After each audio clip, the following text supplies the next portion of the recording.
important decision today on a huge and hotly debated question in the world of college sports. Should student athletes be paid? A regional director of the National Labor Relations Board ruled that football players at Northwestern University are considered employees of the school and are therefore entitled to organize a union. Those players are the first to seek union representation.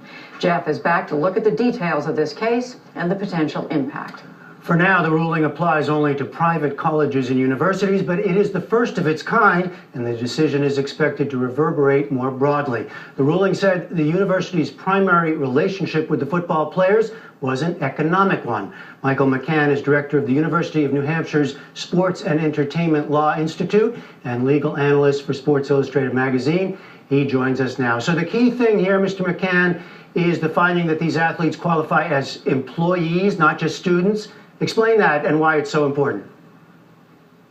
Sure, it's important because by being declared employees, the student athletes will be able to then unionize, and they'll be able to enter into collective bargaining with Northwestern University and try to demand salary benefits, but more than that, also better health care benefits, disability payments, workers' comp, the typical benefits that go along with the status of employment, which they currently do not get as student athletes.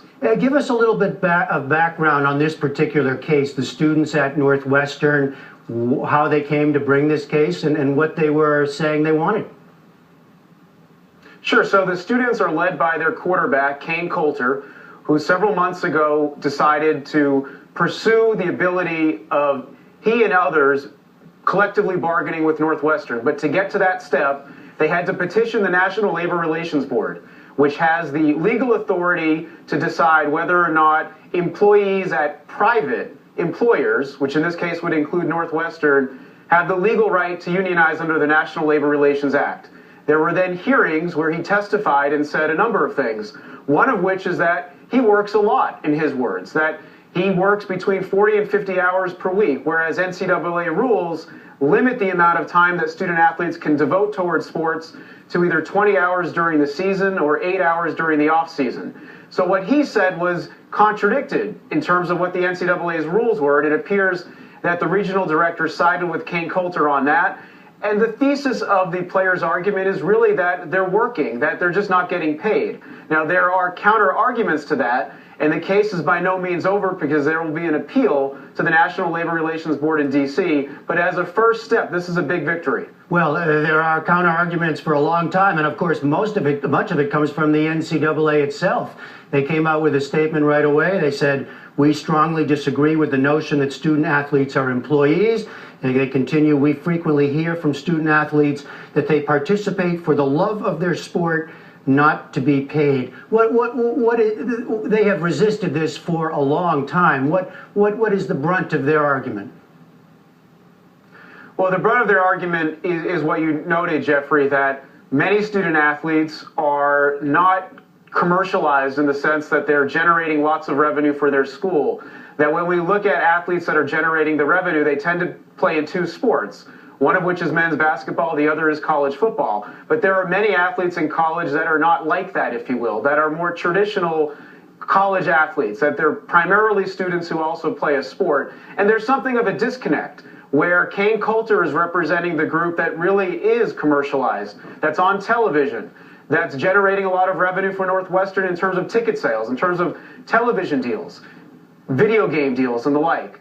And as a result, the NCAA is focused more on those that are not as commercialized. But I think it's important to stress that there's a potential gender equity issue here. If only male athletes are paid, I'm sure that there will be female athletes who will bring a separate lawsuit under Title IX, which is a federal law that commands gender equity in higher education, including college sports. Well, that's what I was wondering. When you look at this, and it is one ruling, given that, but what kind of broader applications might flow from this?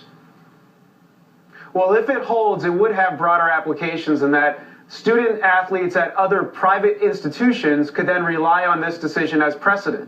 They could say, well, look, if Northwestern players can unionize, so can we. And then we're not just talking about football players. It could be basketball players. It could be tennis players, you name it. However, student athletes at public universities can't rely on this decision. The National Labor Relations Act only governs private employees, not public. As a result, students at University of Alabama, other state schools, Ohio State, they're going to have to rely on their state laws to try to unionize. And some states, in fact, 24 states, are considered right-to-work states, states that limit or outright deny the ability of employees at public universities to unionize. So it could end up being that student athletes at private universities can be members of a union, but those at some public schools can't, including many schools that are in the South, some big-time programs. All right, and we will watch for that. And as you said, this case itself will be appealed. Michael McCann of the University of New Hampshire, thanks so much. Thank you very much.